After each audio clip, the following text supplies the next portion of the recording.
ওই নির্যাতন যারা করছে না, টাকা আদায় করছে, সব করে ওইরকম নির্যাতন করে টাকা আদায় করে নিয়ে আসতে হবে। সেইভাবে ইনশাল্লাহ, তৈরি হয় লোকজন তৈরি হয়। ইনশাল্লাহ আমরা সেইভাবে তৈরি আছি।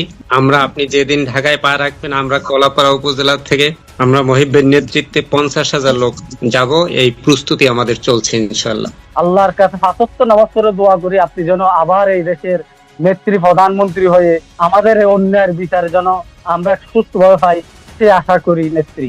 বাসায় তো থাকতে পারো না, বাসায় থাকতে বাইরে পালায় থাকো। জি নেত্রী, চট্টগ্রাম শহরে ফালাই থাকি নেত্রী এখন বর্তমানে। যারা মারছে, যারা তোমার এই বারবার মারে, তোমার ধরলেই টাকা পায়, সেই জন্য তোমার ধরে মারে আর টাকা নেয়।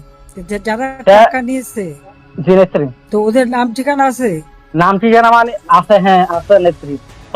মাননীয় নেত্রী ওই ওই সবকিছুই দিছে আছে, এখন নিরাপত্তার কারণে এখন বলতে চাচ্ছে না কেন, আমাদের কাছে সব যে আছে দিছে সব। ঠিক আছে, তাহলে আমাদের তো ওর কাছ থেকে কিছু দরকার নাই। আমরা নিজেদের ইস্যু তো কারা ওখান থেকে চাঁদাবাজি আর এগুলো করে বেড়াচ্ছে, সেগুলো খুঁজে বার করো। যে নেত্রী আশা সেটাই আশা নেত্রী। দোয়া করবেন না, তোমার নেত্রী কিছু সারা করা জীবন। লাগবে না। তোমার কিছু করা লাগবে না, যা করো আমরা করবো, চিন্তা করো না। ইনশাআল্লাহ নেত্রী, সেই আশা নিয়ে বেঁচে আছি এখনো নেত্রী। ইনশাআল্লাহ আপনি সারা আসবেন বাংলাদেশে বাংলাদেশ। কত চাঁদাবাজি আর কতজন চাঁদার টাকা উঠাইছে, আমাদের আওয়ামী লীগের মাহির টাকা নিচ্ছে আর লুট করে নিচ্ছে। প্রত্যেকটা মালের হিসাব নেবো, প্রত্যেক টাকা পয়সার হিসাব নেবো। ইনশাআল্লাহ নেত্রী, সেই আশা নেত্রী এখনো বেঁচে আছি। ওইগুলিকে রাস্তার ফকির বানায় ছেড়ে দেবো ইনশাআল্লাহ। ইনশাআল্লাহ ফরমান। নেত্রী আসসালামু আলাইকুম। নেত্রী আসসালামু আলাইকুম। ওয়ালাইকুম আসসালাম। নেত্রী, 5 আগস্টের পরে আমাদের কি অবস্থা দিন যাচ্ছে বলার মতো না। আমরা যে কি অবস্থায় আছি এখনো, যখন এই অবৈধ ডক্টর ইউনূসের নির্বাচন ঘোষণা দিয়েছিল ইসি, 17 জানুয়ারি আমি একটা ভিডিও বার্তা দিছিলাম, মানে অবৈধ নির্বাচনের বিপক্ষে। এই নির্বাচনের ভিডিও বার্তা ইস্যু করে আমাকে চট্টগ্রাম নাসিরাবাদ মোড় থেকে ধরে নিয়ে সন্ত্রাসীরা 15-16 জন নাসিরাবাদ স্কুলের মাঠে নিয়ে আমাকে কিভাবে যে আপনাকে আমার ওই দিনের ঘটনাগুলো কিভাবে যে শেয়ার করবো বুঝতেছি না। মানে এমন ভাবে নির্যাতন করছে, এমন ভাবে মারা হয়েছে, 2 ঘন্টা আমাকে মানে খেলার স্টাম দিয়ে ফিডে আমার মাটির মধ্যে শোয়ে স্কুলের মাঠে, মানে আমার গলার মধ্যে চুরি ধরে আমার মেজো ভাই সামান্য একটা মসজিদের সহকারী ম্যাম, ওনাকে ফোন দিয়ে আরো 3-4 জন থেকে ধান নিয়ে 70 বাচ্চা নিয়ে ওখানে যাওয়ার পর আমাকে এরপরও আমাদের ভাইদের সামনে 2 ঘন্টা আরো ফিরে 12:45 আমাকে ছাড়ছে। এরপর এরা মানে সাদা একটা পেজে স্টাম্প নিতে, মানে এই ঘটনা যেন কাউকে না বলি। আমার ভাই, আমার সেজ ভাই ছিল, আমার আর আমি 3 জন থেকে স্টাম্প নিতে, মানে এই বিষয় যেন কাউকে শেয়ার না করি, কাউকে না বলি। এরপর আমি যে অবস্থায় চট্টগ্রাম শহরে অবস্থান করছিলাম একটা বড় ভাইয়ের বাসায়, অনেকদিন একদম কিছু করতে পারতেছি না, বাড়িতে যেতে পারতেছি না। আমি এখনো ওই রাতের কথা মনে পড়লে আমি ঘুমাতে পারি না নেত্রী। আমাকে ওই দিন রাতে আমার মা মারা গেছে 2 বছর আগে। আমার ফ্যামিলি নেত্রী, আপনার জন্য যে আমার ফ্যামিলি, পুরা ফ্যামিলি আমরিক। আমার আব্বু এখন নামাজ পড়ে পড়ে দোয়া করে আপনার জন্য নেত্রী। আমার ওই দিন এমন একটা জায়গা নিয়ে মেয়ে ছিল আপনার 12-13 জন, ছেলে ছিল 25-26 জনের মতো ছেলে। আমাকে রাত ভর চুরি, এখনো চুরি আঘাত নেত্রী। এখানে চোখের অবস্থা এখনো খুব বাজে। চোখের 7 দিন আপনার মেডিকেলে ছিলাম। রাত ভর মারার পর আমি মনে করছি আমাকে সকালে ছেড়ে দিবে।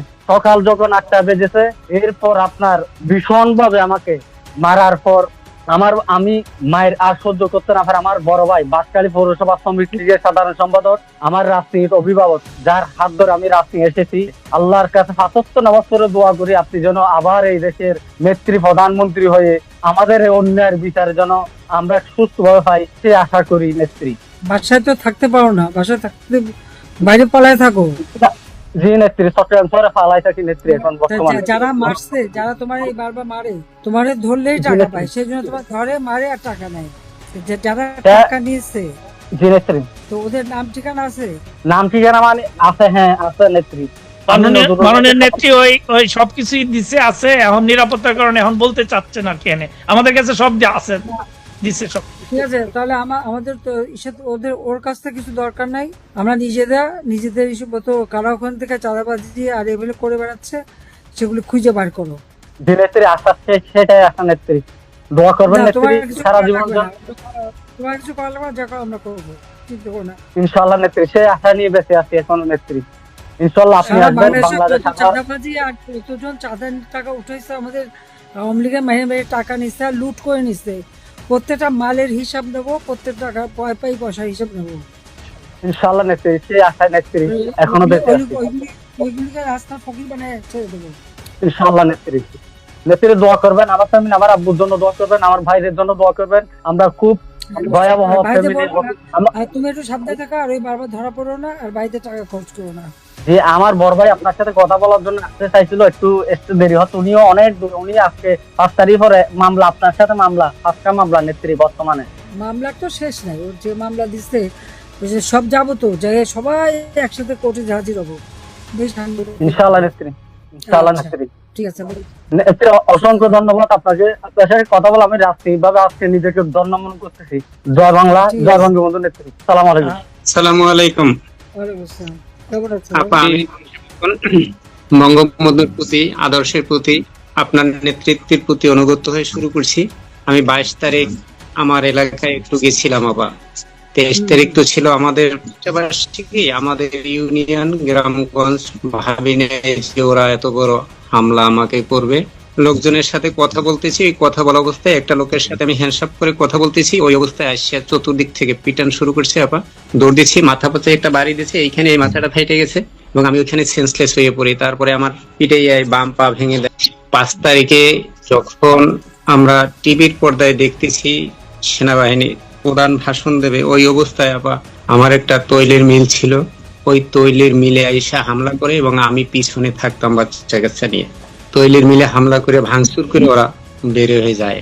1 ঘন্টা পরে ছাত্র দল এসে ঘরে বাসায় ঢুকে টিভি, ফ্রিজ থেকে শুরু করে যা কিছু আছে যা কিছু ভাঙচুর করা অবস্থায় আমার কিচ্ছু আর রেখে যায় না। মহিপুর বাজার আপনার জানা আছে, মহিপুর বাজারের তো সবই খাস জমি এবং ওখানে ঘর দুয়ার যা আছে সবই সরকারি জায়গায়। তারপরে আপা 2024 সালের এটা কলাপাড়া, এটা কোন জায়গা? কলাপাড়া? জি, কলাপাড়া উপজেলার মহিপুর থানায়। আপা কলাপাড়া উপজেলার মহিপুর থানায় আমাদের মহিব ভাই হলো প্রধানমন্ত্রী ছিলেন, যে তিনি ঘোষণা দিয়েছেন 50,000 লোক আমরা সমাগম হব। এটার প্রস্তুতি চলছে, আমরা ইউনিয়নে কমিটি করতেছি যাওয়ার জন্য ইনশাল্লাহ।